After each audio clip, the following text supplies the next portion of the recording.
Hello, I'm Jeremy Rivera, your unscripted podcast host. I'm here with Alex Radetic, who is the leader of Nuvo agency. Please introduce yourself and tell us why we should trust you as a digital marketing expert. Yeah, thank you for having me, Jeremy.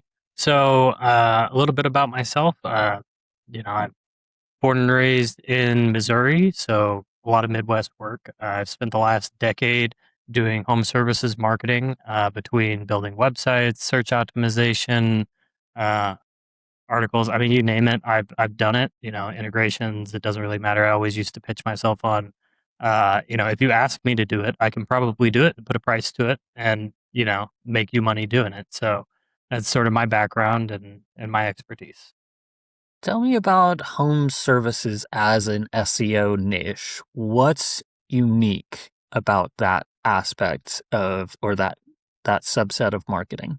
Yeah. So, part of the problem, or not part of the problem, but part of the uniqueness of marketing in the home services is that generally speaking, you're not marketing for repeat clients. In most cases, it's constant new lead flow. If you have a returning client and it's for the same thing you sold them the first time, it's not usually a good sign. Hmm.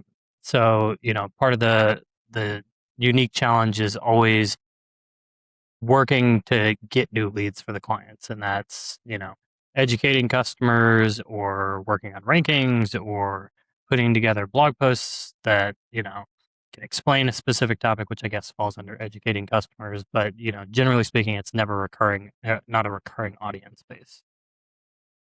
That's a fair assessment. Yeah, because if you're a home, if you're a pool provider, if they're calling you for a second pool, it's probably a Or maybe problem. if they bought a new house, but yeah. Yeah, I mean, maybe, but let's be honest, that's pretty rare. That's a super rarefied, like Mm, managing to land somebody that has two homes and they both need pools.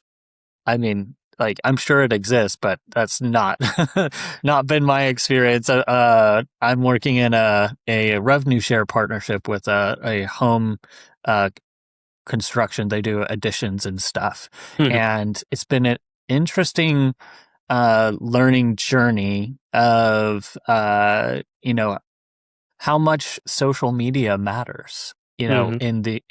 in the home services space.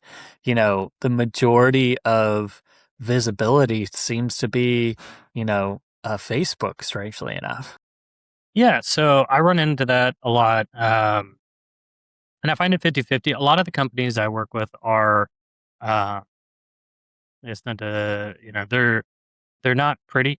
It's waterproof. Like most of my companies are basic waterproofing companies or sewer companies, plumbers, siding repair.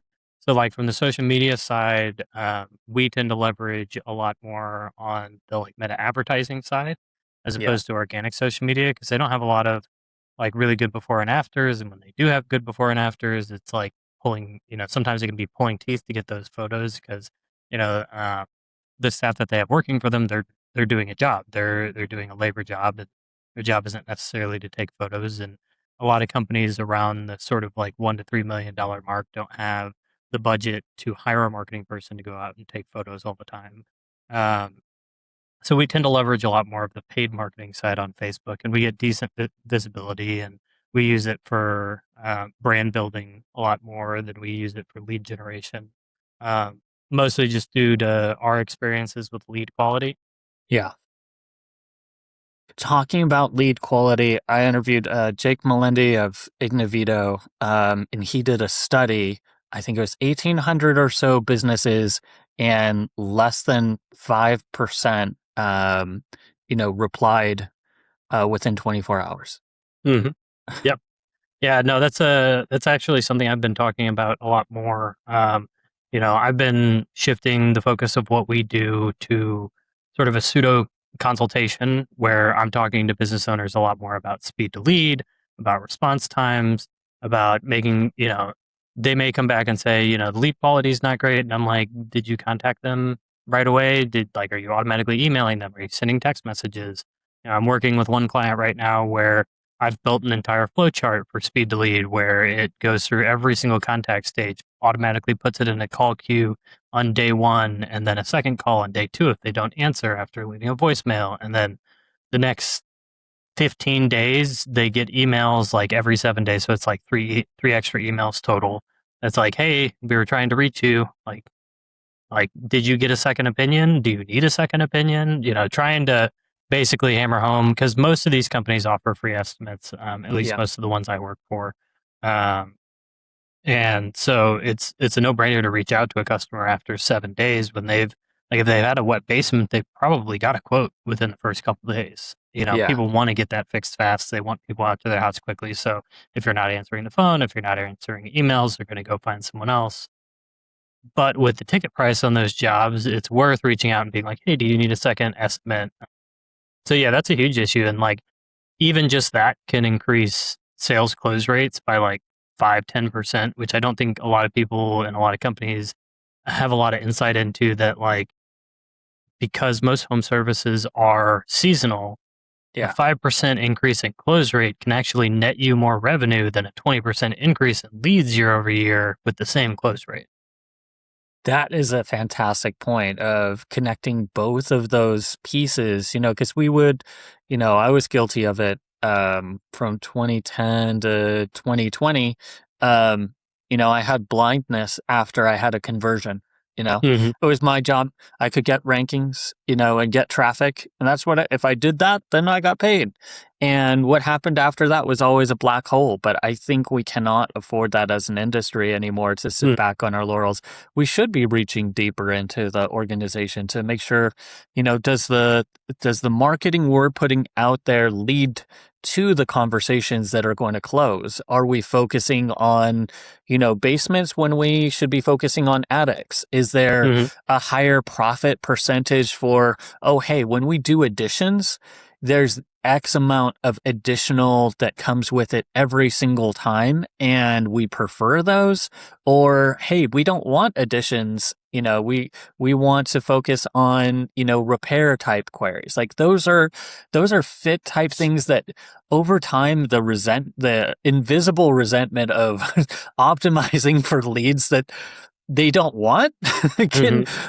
can quite become quite toxic in some relationships, honestly. Yeah. So, and to like piggyback off of something you said, so I started this back in 2015, and very much back then it was keyword stuff, get traffic to pages, um, and just to jump all the way ahead here, like, I have clients that are asking me to do AI stuff now, right? Yeah. So I've got large clients that are like, we need to show up in AI overviews, we need to show up in AI search, and I'm like, that's great. They're like, can you do AEO? Can you do GEO? And I'm like, technically yes, but also like I've got a company that makes well over the $15 million revenue range per year that I do work for, and that we're talking like 300, 600 leads per month depending on the season, the time of year. And I looked at last year, and the entirety of last year they only got 67 leads directly attributable to like ChatGPT, and I'm like, okay, well, that's worthless. And then you're looking at AI overviews are now out. A lot of SEOs are like, "Oh, it's ruining click numbers and traffic numbers." And I found a way to like get in AI overviews, and then AI overviews equals traffic in Google Analytics, because GA4 is trying to protect everyone's data, I think, and like making the numbers a little bogus there. And so like for them, when I look at their numbers objectively, like in a 3 month over 3 month period of time, I'm seeing, or even like year over year, I'm seeing like 70, 80% traffic growth year over year on a site that already gets thousands of visits a month. So we're talking about a 70% growth month year over year, is like goes from like 3,500 organic that month to 7,000 organic that month. Just writing blog articles that properly cover topics and the informational topics, which is all the exact same thing that SEOs were doing and should be doing anyways. And it's just, they're renaming it AEO and GEO. And so I'm not seeing a traffic drop off from it, but I'm also not seeing leads.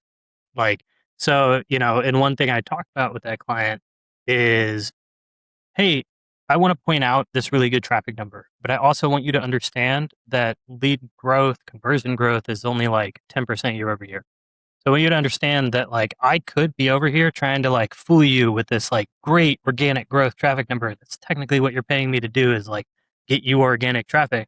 But at the end of the day, I want to talk to you about these leads, talk to you about the quality of leads. Has quality gone up because we're publishing more educational content, you know, and so it's one of those things where I try not to hide behind the data, and I Yeah. feel like with the AEO and GEO stuff, there's a lot of stuff going around that just isn't accurate, or if it's like even Google said like, oh, it's just do all the same thing with SEO, and then Bing saying something else, it's saying the exact opposite. You should be directly optimizing for the LLMs.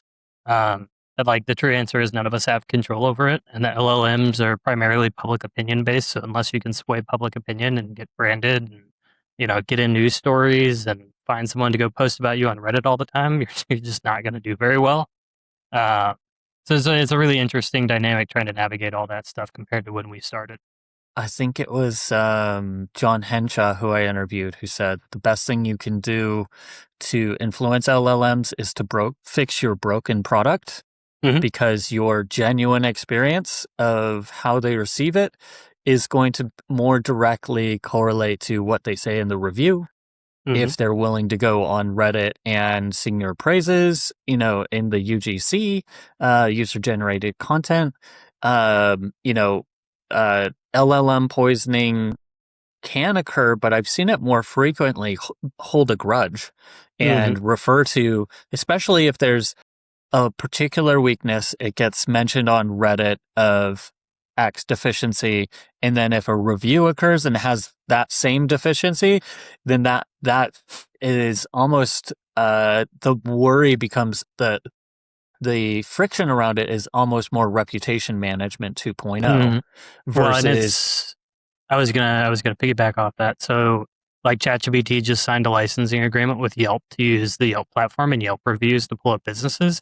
And so I yeah, had to get on the meetings with my client and be like, hey, I'm gonna tell you something you really don't want to hear. You need to fix your Yelp reviews. And I mean, groans, literal groans is what I got in yeah, response because, widely accepted that Yelp is the place where everyone goes to complain. And yes, and you're only going to get complaints on Yelp. So finding customers to go write reviews or even reaching out to customers that have already written reviews and were happy with your service in the past can be a good one. Um, I've even started telling some of my contractors, like, hey, why don't you just be honest with people and be like, hey, I'm running a business here. It's a small business. We're family owned. We're not some big corporation. I need you to write a review on Yelp. And I need you to write a review on Yelp because as all of these new avenues for us to gain business come up, like Yelp is going to be a major player and yeah. I need help.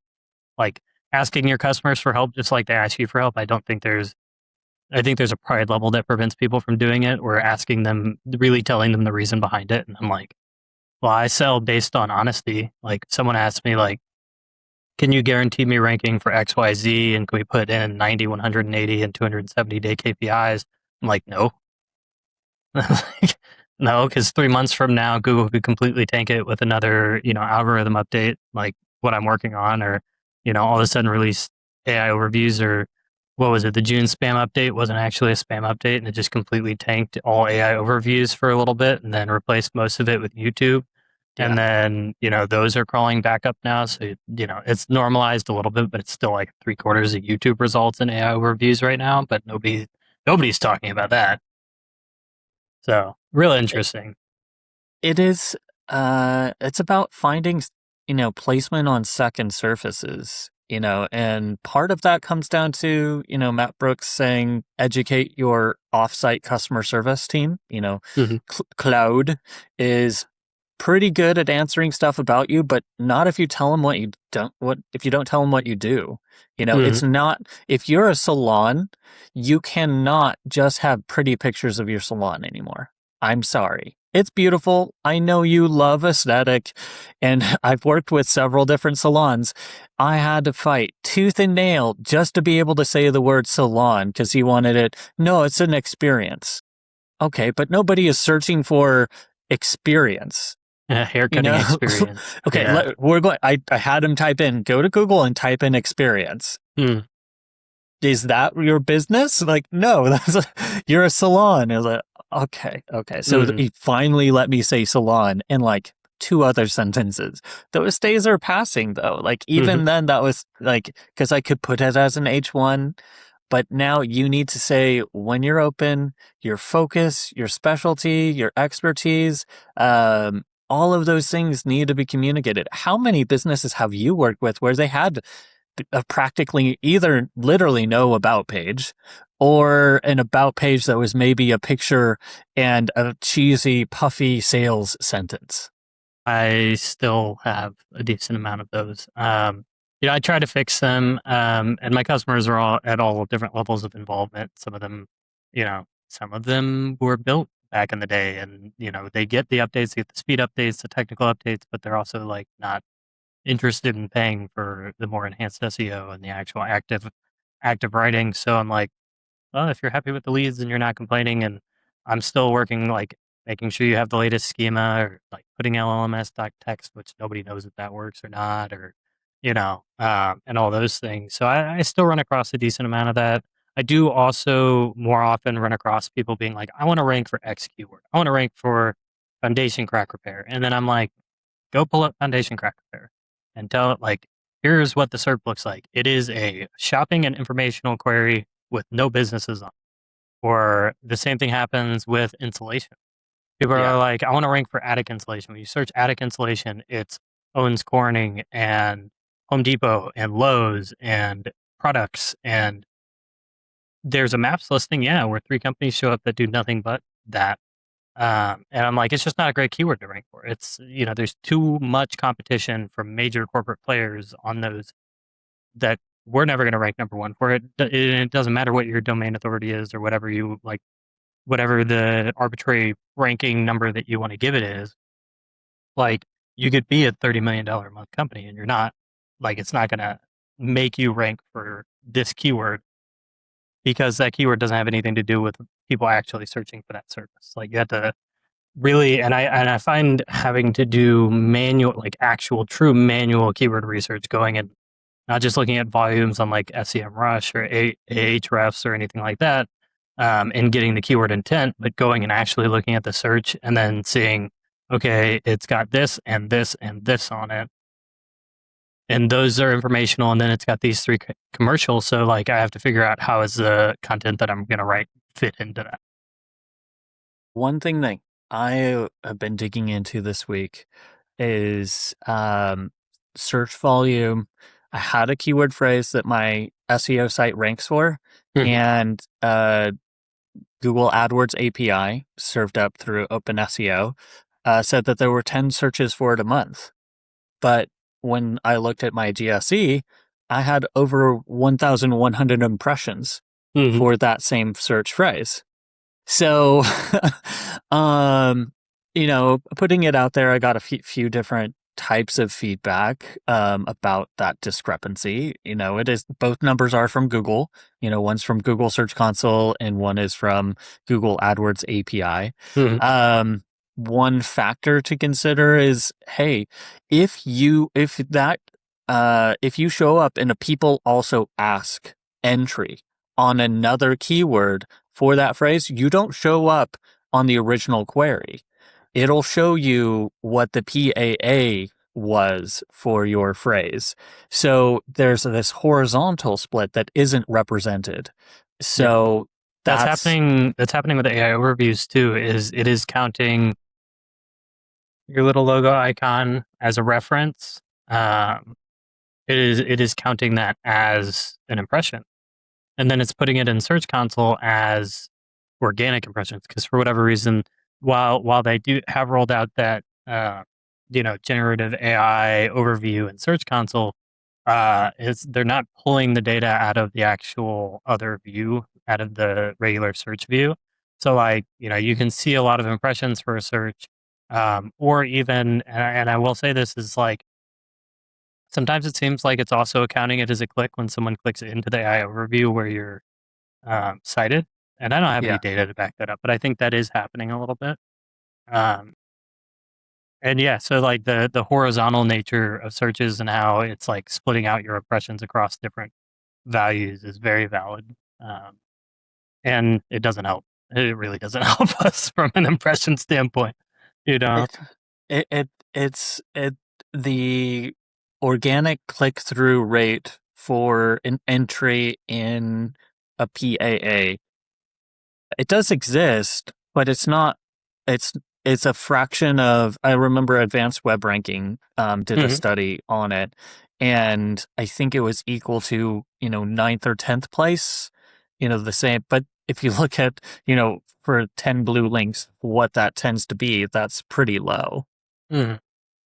It's One. also like, have you ever like you run across search terms that have both commercial and informational searches on Oh them? That's yeah, happening a that's lot more now. So like, I have an example. It's great because it's my example. So like, if you good. search for waterproofing marketing in most places in the United States, I'm number one, and then I also have a blog article that is number three. That may be accurate for you because I haven't checked in a while, but like I just checked it now. So like it's got both informational and service pages, and I'm not the only one with more than one result on that search. I've got a competitor that does good work there that is also in the search, but his is reverse. It's an article first, and then his service page section second. So it's really interesting that like sometimes I think it's just willy nilly, and Google's like, all right, I'm not sure what this search intent is like for foundation, like foundation settlement repair. Like it's a combo. It's commercial and informational because like it's one of those services, and we talk about this all the time with our clients. It's like foundation repair, the whole concept or the whole like structure of that service platform is education because someone will see a crack in their basement and they will just ignore it if it's not accurate. Yeah. Someone will have sticking windows and doors and they will just ignore it because they think it's the house being. So like the main barrier to getting those jobs is actually educating the customer that like, hey, you do have a problem and we offer free inspections, and then still getting them to bite on the education to actually make a conversion. And getting people like disseminating that information can be really difficult because it's a really boring topic that nobody wants to listen to. And like, you can't like, unfortunately, and I do think they're doing something new that is along these lines, but like this old house doesn't really exist. I think there's a new show that is very much along those lines. Someone was telling me about it and I haven't looked at it yet. But like those shows that used to educate people about their homes that would really help the home service industry, they're not really popular anymore. They got HGTV'd out of business with, all of the shows on that network that uh, are just like, we're going to build a house, we're going to remodel a house, but nothing really explaining like what's going on, what to look at, general home maintenance, things like that. Like, there's nobody out It's there doing it. it seems like it's a good moment for if you can either get your client to be interviewed, you Hmm. can interview them internally. I did this for Permacast in Florida and interviewed both the installation manager and the CEO internally. Could only use half the stuff for the CEO, not because it wasn't relevant, but just because he used so much shorthand in what he was talking Hmm. about. But talking to the installation manager of, okay, what's in the way when you get there to getting the job done? He's like, oh, well, they didn't know that they needed this much clearance and there needed to be this much space along the line where the concrete wall was going to sit forever. How do other people not realize that, oh, hey, when we spec and measure this, it's concrete. It is this wide. There's no adjustment. It's Hmm. going in. We Yep. make it this width. We make it this size. It's staying that size. There's Hmm. no fudge factor. There's no accommodation. No, that's a poured, multiple ton brick of cement now. Sorry, if you didn't, you got to go out and triple. You got to measure, and then measure again. Hmm. Well, and And those are that, all great instances for like, boom, there's another article. Boom, there's another article. One thing I run across a lot with that is like getting contractors to put pricing on their website. Nobody wants to do it. And yes, it's like when you ask them, they think, oh, it's like a pricing page, like someone's going to buy it at that price. Or I'm like, no, I've written articles. You give a big range, so like, you go, this project type could cost you 5,000 to 30,000 plus, depending on a bunch of factors. And you tell them what the factors are, what actually affects it. Uh, and if you're publishing that information, it will get picked up by Google. There's no doubt.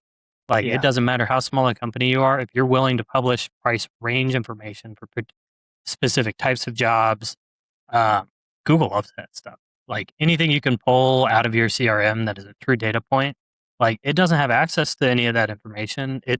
It's not gonna like it will try and make it up based on like it'll try and make up foundation repair costs based on my articles that I wrote for it, you know? Yeah. And that can have a really decent local impact as well because you can really localize those cost articles Yeah. to specific areas. And so, while it seems counterintuitive that people don't want their competitors to see their pricing because they don't want to undercut the pricing, it's one of those things where it's like, it's just trust builder and it will net you more leads than it will lose you because your competitor, who may or may not do substantially poorer job than you, um, is now going to then undercut your pricing to do an even poorer job. Like, I try to work with companies that I would stand behind the work that they did if I was at that company.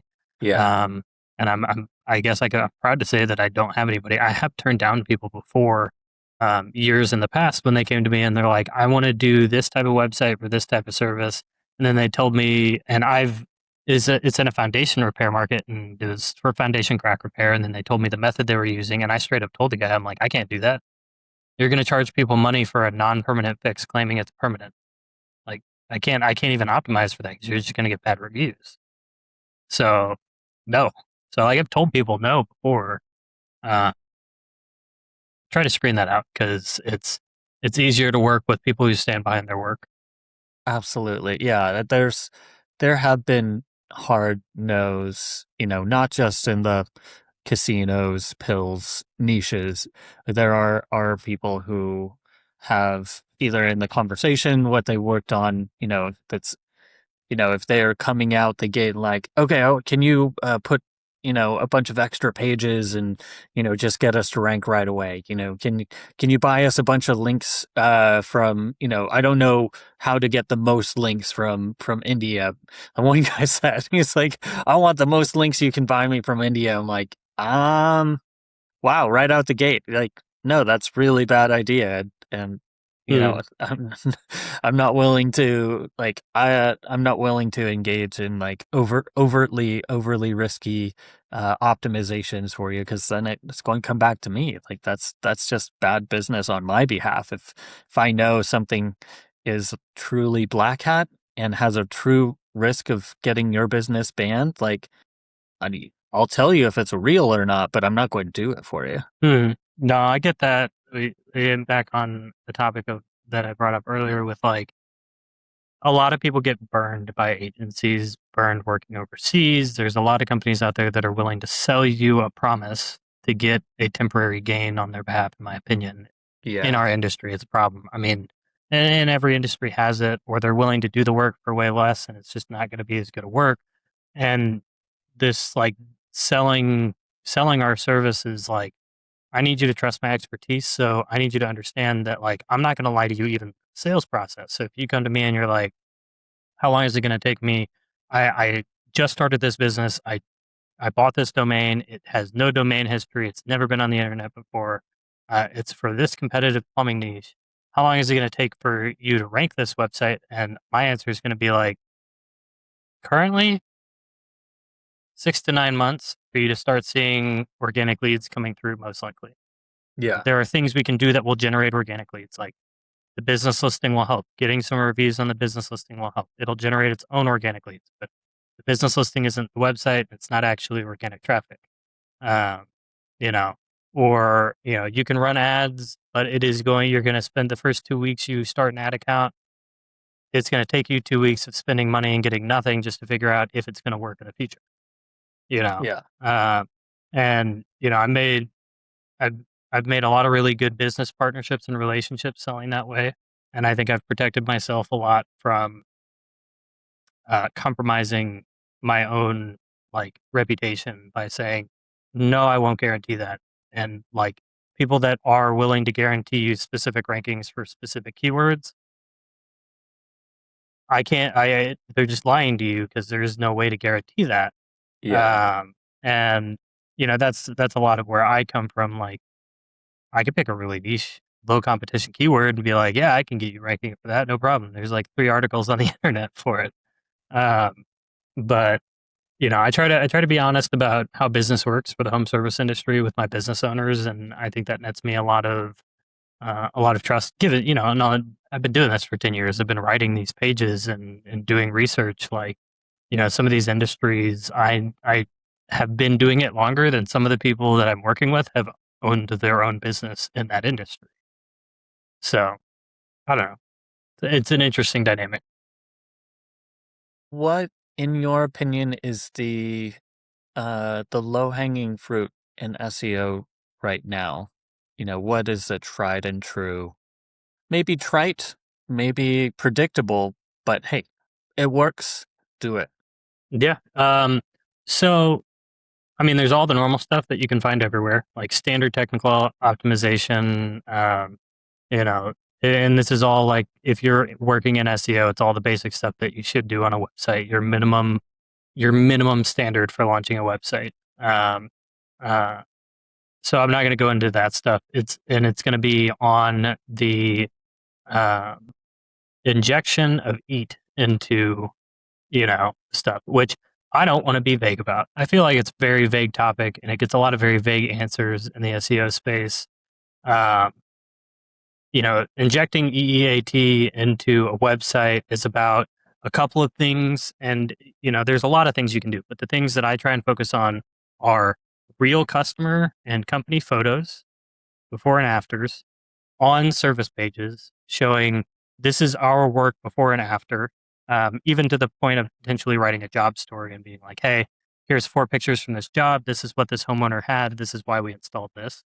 And then I said it earlier, write cost articles, get your people to let you put pricing and ranges on the website. That stuff is that's like super easy. Like, if you can get them to give you pricing ranges and you can write an article, you will show up organically and in AI over, period. Like, So I you're would say, putting I the guess that's pricing probably the on, easiest thing. so putting pricing both on the service page and also making No, a even just an article.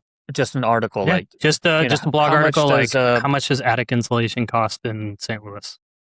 You okay. know, and So then going over their pricing on average installation costs and the factors that affect it.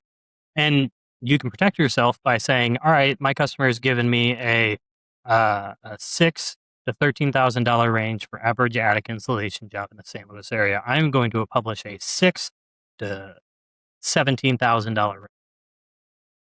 yeah, Like, you protect yourself, then you make it very clear that this is an estimate range depending on a lot of factors. You explain all those factors. Um, and that's it. Those things will rank. It's a no-brainer, in my opinion, to go put that stuff on a website as long as you can get your customer to give you that information. absolutely love it. Give a shout out for your brand. It was kind of wrap up here. How Mhm. anybody who's listening has a home service business or is a SMB owner and wants to get in touch with you, where they can they find you? Are you on socials? Do you have any extra resources for them? Yeah. So I do a lot of like, as far as social media goes, I do a lot of organic posting on LinkedIn under just my personal profile for Alex Radetic. Um, Mostly just because I wasn't having a lot of luck going the agency route on social. So I was like, oh, I've got expertise. I can publish this. So if you look at me up on LinkedIn at Alex Radetic, you can go to my website, nuvoagency.com. That's Nuvo agency.com. We specialize in home services and B2B websites, a combination but we will pretty much work with any customer, both home services and personal services. We do subscription based websites, so there's no large upfront fee. You basically just pay one monthly fee. And for a period of time, we build you a custom website, do the optimization, both from a technical and organic SEO optimization. We can do digital advertising. We could do social media advertising. I can do integrations, business automations, consulting, a little bit of everything, basically, whatever your business needs to succeed from a marketing and operations standpoint. So, yeah, take a look at what we do and reach out. Absolutely love it. For everybody that's listening, there will be a copy of the show notes published at unscriptedseo.com. I'm going to hand over an article for Alex himself for Hmm. his site. If you want to read more in depth, listen again to this interview. If you're anywhere you're listening, make sure you like and subscribe. Thanks for stopping by, Alex. Yeah, thank you for having me, Jeremy.